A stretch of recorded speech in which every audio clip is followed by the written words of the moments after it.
1946 setelah 14 bulan berlayar di lautan. Lalu yang kedua ada latar belakang bangsa Portugis datang ke Indonesia. Apakah kalian tahu bangsa Portugis adalah bangsa Eropa yang pertama kali datang ke Indonesia pada awal abad ke-16. Pada tahun 1511, Portugis yang dipimpin oleh Afonso de Albuquerque menaklukkan Malaka di sebuah pelabuhan penting yang berada di Selat Malaka yang menjadi pusat perdagangan rempah-rempah. Portugis paling pertama mendarat di Banda Maluku yang terkenal sebagai pusat penghasil pala dan selaput pala yang biasa disebut fuli. Portugis mulai memperluas pengaruhnya di wilayah Asia Tenggara, terutama di Indonesia. Nah, Portugis saat itu mulai mendirikan pelabuhan-pelabuhan di Pulau Sofon, Flores, dan Timor. Nah, Portugis mulai menjalin hubungan dengan kerajaan Maluku yang terkenal dengan rempah-rempahnya seperti cengkeh dan pala. Latar belakang bangsa Inggris datang ke Indonesia.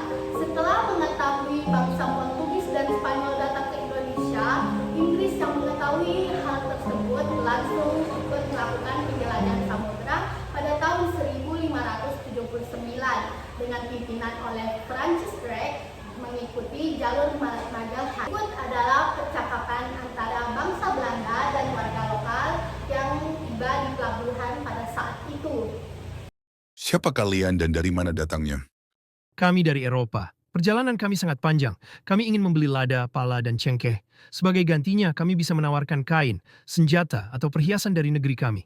Kami hanya ingin berdagang dengan damai. Jika diizinkan, kami akan membangun pos dagang kecil. Kami akan membayar dengan baik.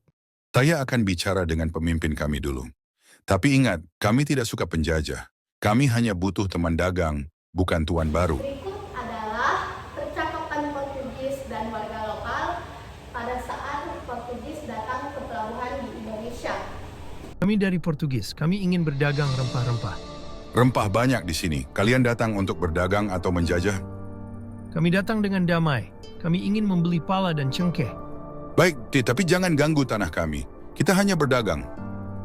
7. Kita berdagang dengan damai. Dan yang terakhir ada percakapan bangsa Inggris dengan warga lokal di pelabuhan. Selamat siang, kami dari utusan kerajaan Inggris.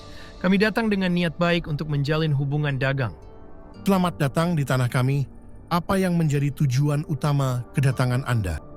Kami tertarik dengan rempah-rempah yang ada di wilayah ini, seperti cengkeh dan pala. Kami berharap dapat melakukan perdagangan yang saling menguntungkan. Kami menghargai niat baik Anda.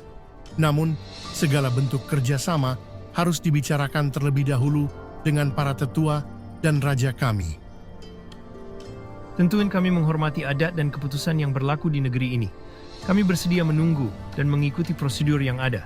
Selanjutnya, strategi dagang yang dilakukan oleh bangsa Belanda di Indonesia. Kami mengambil dua, yaitu yang pertama ada monopoli perdagangan rempah-rempah. Belanda berusaha menguasai secara penuh perdagangan rempah-rempah di Indonesia seperti pala, cengkeh, dan lada, terutama di Maluku. Mereka melarang penduduk lokal untuk menjual rempah-rempah kepada pihak lain selain Belanda.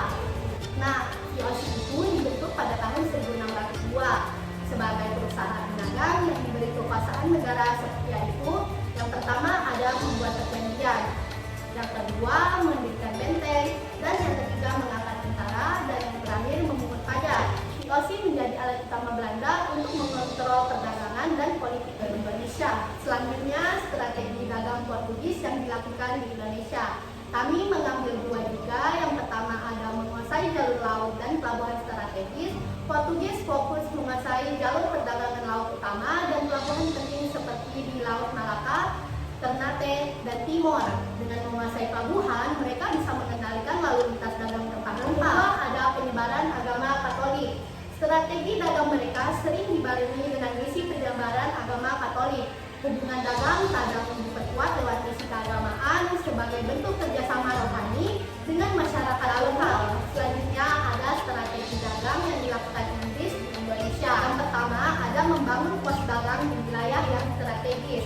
Inggris mendirikan pos dagang di wilayah seperti Banten, Bengkulu, atau Fort Marlborough, dan sempat di Ambon.